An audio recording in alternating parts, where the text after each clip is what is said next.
example, and the parable includes the deeds of unbelievers. And these two verses are in Surah An-Nur, chapter number 24, and Nur means the light, and the verse is number 39 and 40. The two verses are speaking about the deeds of unbelievers, emphasizing the fact that anybody who lived on the surface of that planet, if he did marvelous work on the surface of that planet, he was kind, generous, learned, did very many good deeds, he will get his or her reward in this world. And he will never get anything for that in the world to come. And this is a warning from Allah for those who do not believe, or those who associate others with Allah, or those who deny everything, those who claim to be agnostics, atheists, unbelievers, associators. They have to wake up, because this world is not for mere enjoyment. It is a period of testing to every human being. And the very first responsibility of man on the surface of this planet is to be a good worshipper to your Creator. And you have to worship your Creator in the way He has prescribed. And secondly, you have to be a constructive element on the surface of that planet. If you lose any part of this dual message of man on earth, you are doomed to loss. And that's why the first verse says, وَالَّذِينَ كَفَرُوا أَعْمَالُهُمْ كَسَرَابٍ بِقِيعَةٍ يَحْسَبُهُ الظَّمْآنُ مَاءً حَتَّى إِذَا جَاءَهُ لَمْ يَجِدْهُ شَيْئًا وَوَجَدَ اللَّهَ عِنْدَهُ فَوَفَّاهُ حِسَابَهُ وَاللَّهُ سَرِيعُ الْحِسَابِ. And the unbelievers, their deeds are like a mirage in an open area, open plain in the desert. Any thirsty person would think the mirage a great extent of water, but he runs towards it because of his thirst. And the more he runs, it goes away from him until he finds nothing. And on the day of judgment, he will face Allah, or glory be to Him, disbelieving in Allah or associating others in worshipping Allah. And hence he will get no reward for the good deeds he did on the surface of that planet. فَوَجْدَ اللَّهَ عِنْدَهُ فَوَفَّاهُ حِسَابَهُ. Allah will deal with him justly, will give him his account justly. وَاللَّهُ سَرِيعُ الْحِسَابِ. And Allah is swift in reckoning. The second verse speaks about the ill deeds of unbelievers. And it states that unbelievers will find their ill deeds cumulative darkness, or darknesses, one on top of the other. And it simulates these absolute darknesses by the darknesses on the bottom of the seas and ocean.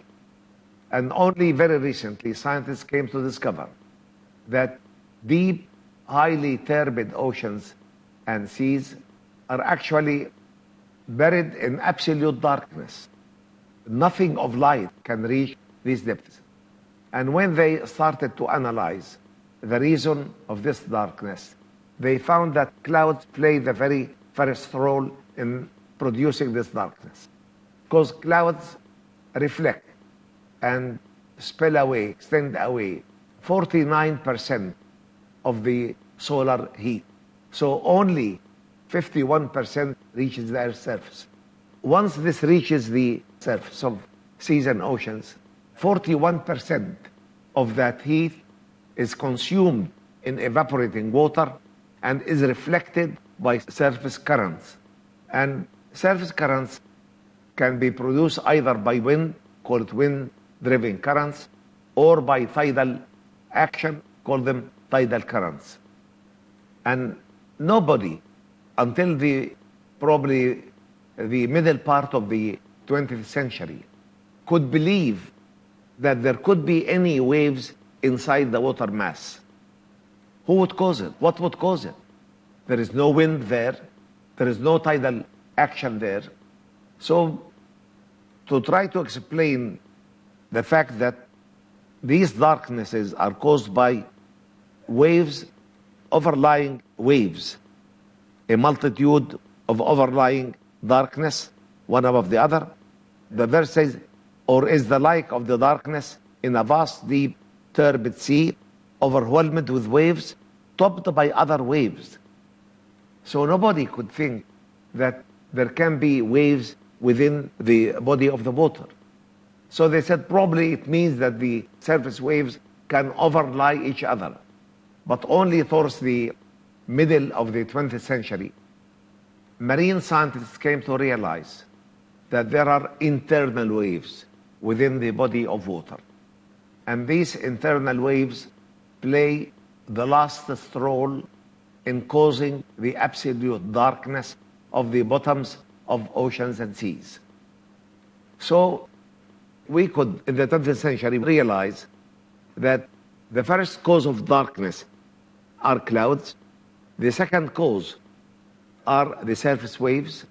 The third cause are the internal waves. The Qur'an, in this verse, did spell this fact beautifully by saying, or is the like of the darkness in a vast, deep, turbid sea, overwhelmed with waves, the internal waves, topped by other waves, the surface waves, topped by clouds. The three main causes of the absolute darkness at the bottoms of deep seas and oceans. The verse is a multitude of overlying darknesses. Why? It's not just one darkness. It's a multitude of darkness, because once the 10% of the solar heat, solar wave, penetrate the water body, they start to disintegrate into its initial components, which are known as the visible lights. The 7 main colors: red, orange, yellow, green, blue, violet, and the rest. These start to be dissociated and absorbed by the water. And that's why each wavelength that disappears causes a certain level of darkness. The very first wave to be absorbed is the red wave. And the red light does not penetrate more than 10 meters. So if a diver got injured at 10 meters depth or below that, he can never see the blood, because all the red color has been absorbed by the water. For the Qur'an, a book revealed more than 14 centuries ago to an unlettered prophet, sallallahu alaihi wasallam, in an unlettered society, to spell out the main causes of the absolute darknesses at the bottoms of deep seas and oceans, is a living testimony that this book cannot be the word of man. It is the divine word in its divine purity. Above all this, the verse reads, إِذَا أَخْرَجَ يَدَهُ لَمْ يَكَدْ يَرَاهُ. If one at these depths would stretch out his hand, he can never see it, because not a single wave of the visible light can penetrate these depths, knowing that the average depth of oceans is about 4 kilometers. And some oceans, like the Pacific Ocean, can reach depths more than 11 kilometers. In the Mariana Deep, near the Philippine Islands, we can get depths that exceed 11 kilometers. And that's why the greatest part of the deep seas and oceans is actually buried in a multitude of darkness. Nothing of the sun rays can penetrate more than 1 kilometer. And the rest is lying in absolute darknesses. These facts were not known to us except in the 20th century. And for the glorious Qur'an to spell it out that beautifully is a living testimony that this cannot be the word of man. It is the divine word in its divine purity. The verse ends by saying, وَمَنْ لَمْ يَجْعَلِ اللَّهُ لَهُ نُورًا فَمَا لَهُ مِن نُور. For whoever Allah did not give light, there can never be any light for him. And the word light here means guidance. And this means that any person living on the surface of that planet without receiving the divine guidance and adhering himself to it, he can never be guided. He can never see the light. But we find a living example for this parable at the bottoms of seas and oceans, where scientists never believed that life could exist there due to this absolute darkness, the heavy weight of the water and the very cool temperature.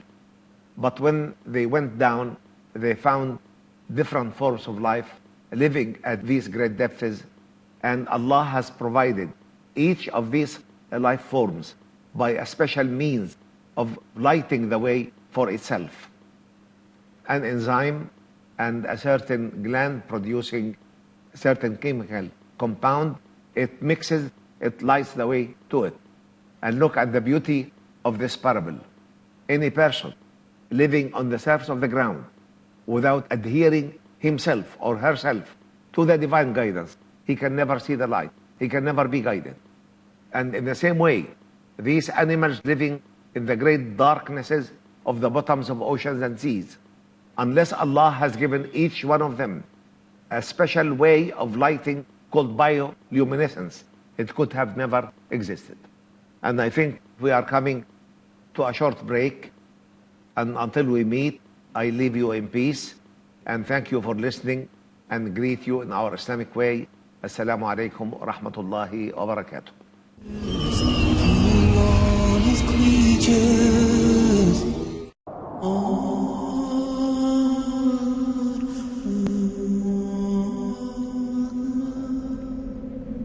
The value of money in the hereafter will be measured by its proper use in the present. يا أيها الذين آمنوا أنفقوا مما رزقناكم من فيه ولا خلة ولا شفاعة. According to the glorious Qur'an, one of the best ways to use your money is to spend it in the way of Allah subhanahu wa ta'ala by spreading His message of Islam. Peace TV is a non-profit Islamic satellite television channel that is primarily dedicated for just that cause, the proper presentation of Islam. It's a great choice to invest in it and a golden opportunity to purify your wealth in a way that pleases Allah subhanahu wa ta'ala. Support Peace TV. Send your zakat and donations to IRFI Al Ryan Bank, 47 Calthorpe Road, Birmingham, UK. B151TH. Pound account number 011-32301. IBAN GB49ARAY 30008301 132301. Sort code 300083. Swift BIC code ARAY GB22. Please confirm your contribution at support@peacetv.tv. Support Peace TV, the solution for humanity.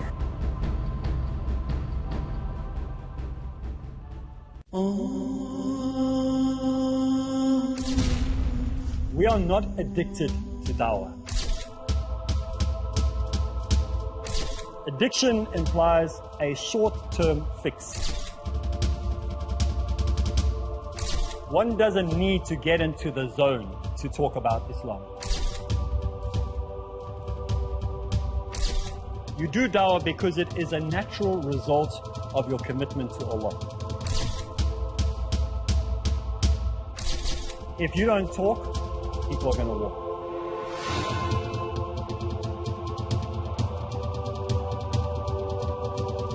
The most effective combination in the propagation of true Islam is found in Dawah Ilallah. Join me, Arib Islam, as we go through Dawah Ilallah only on Peace TV.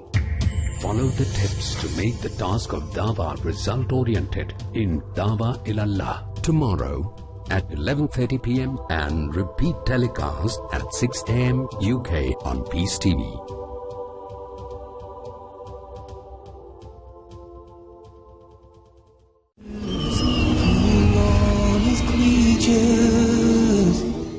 Coming back from this short break, I thank you, my dear viewers, and greet you in our Islamic way. Assalamu alaikum wa rahmatullahi wa barakatuh. May Allah's peace, mercy, and blessings be with you all. We were discussing one of the greatest scientific notions in the glorious Qur'an. This is the notion that preceded human knowledge by more than 14 centuries, because we came to know about it only towards the end of the 20th century. This fact is that all the turbid deep seas and oceans have bottoms that are buried in absolute darkness. And this darkness is not one darkness. It is a multitude of darknesses.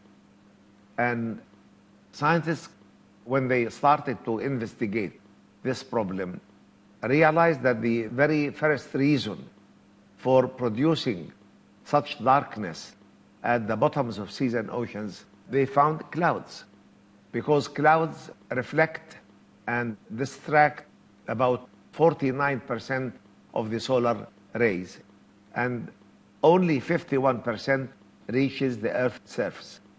Once the solar radiations reach the surface of seas and oceans, 41% of these radiations are consumed by evaporating water and by surface currents. And probably the middle of the 20th century, marine scientists never believed that there could be any current within the water body itself. They only believed in surface currents. And they said that these surface currents can be either wind-driven currents or can be tidal currents. And when they discovered the great darkness of the bottoms of deep seas and oceans, especially if these seas and oceans are highly turbid, they came to realize that it is clouds and the surface currents, surface waves, that are the main causes of this darkness. But the Quran speaks about two types of waves. It says, overwhelmed with waves, topped by other waves. And so some commentators on the Quran said that probably the surface waves override each other. But only in the middle part of the 20th centuries, scientists came to discover that there are what is known as the internal waves. Internal waves within the body of water. And they found that the main causes that produce these internal waves are earthquakes, soil flow, sometimes variation in water density due to successive evaporations. All these can create what we now know as the oceanic waves. And these oceanic waves are much greater in magnitude and in length than the surface waves. For the glorious Quran to spell this fact more than 14 centuries ago with that beautiful detail that all the seas and oceans are buried in absolute darknesses at their bottoms. And it is not just one darkness, but it is a multitude of darknesses. And the Quran gives us the explanation for this darkness or this multitude of darknesses by saying the clouds is the first cause, then the surface waves, the second cause, the internal waves, the third cause. And these facts were never known at the time of revelation of the glorious Quran, or even for many centuries afterwards, because marine scientists came to detect these internal waves towards the beginning of the 20th century, and they were never sure of their presence until the middle of the 20th century. This is one example of the great scientific precision of the glorious Quran. And the verse is coming in the context of a parable. Allah is demonstrating the status of unbelievers or agnostics or associators on the Day of Judgment. They will be standing in a flow of darknesses. If one stretches his hand out, he can never see it. And this is a great warning from Allah, all glory be to Him, for people on the surface of this planet to behave, to realize their real status on the surface of that planet, that every one of us is here for a short time, and this short time is to prove his deservedness of paradise or his worthiness of hellfire. And that's why life is not just for enjoyment, although lawful enjoyment is not forbidden. But don't forget that you are heading towards your end, death, and then accountability and judgment and eternity in life to come, either in paradise forever or in hell forever. And despite this fact, the verse comes with this great number of scientific notions that were not reached by man until the end of the 20th century. At the end of the verse, it reads, إِذَا أَخْرَجَ يَدَهُ لَمْ يَكَدْ يَرَاهَا وَمَنْ لَمْ يَجْعَلِ اللَّهُ لَهُ نُورًا فَمَا لَهُ مِنْ نُورٍ. For whoever Allah did not give light, there can never be any light for him. Meaning that any person living on the surface of that planet without adhering himself or herself to the correct divine guidance, he or she can never be saved. Whomsoever Allah did not give light, means guidance, there can never be any light for him, any guidance for him. This verse is speaking about human beings living on the surface of our planet. But it has got a parable exactly at the bottoms of deep seas and oceans, because marine biologists never believed that at such great depths life can exist. They said, how could it exist? The average depth of oceans is 4 kilometers. Some oceanic deeps can reach more than 11 kilometers in depth. So the pressure of the water can never allow any animal or plant to exist. The great darkness under which these ocean bottoms exist can never allow any form of life to live. The high salinity of the water at the depths of oceans and deep seas, because the salinity increases with depth, and the great drop in temperature, because most of these deep seas and oceans actually are in a very low temperature that can approach the polar water, more or less. So they said, how come that life can exist or under such very unusual conditions? But for their surprise, they came to realize that life is there and it is flourishing, and Allah has given it the capacity to live under such very severe conditions. But still scientists wonder, how could an animal living in that environment find its own food, find its own way, can escape from scavengers? And for their surprise, they came to realize that Allah has provided every form of life in such absolute darkness by a special means of providing light. They call it bioluminescence, a certain gland that secretes a certain chemical compound, and another gland that would secrete an enzyme. Mixing these two components will give light, known as the bioluminescence. Who has given this light to animals and plants living in this absolute darkness? Allah, all glory be to Him. And the same parallel is that any human being living on the surface of that planet without attaching himself or herself to the proper divine guidance can be in absolute darkness. And until we meet in a coming episode, I thank you for listening and greet you in our Islamic way. Assalamu alaikum wa rahmatullahi wa barakatuh. May Allah's peace, blessings, and mercy be with you all.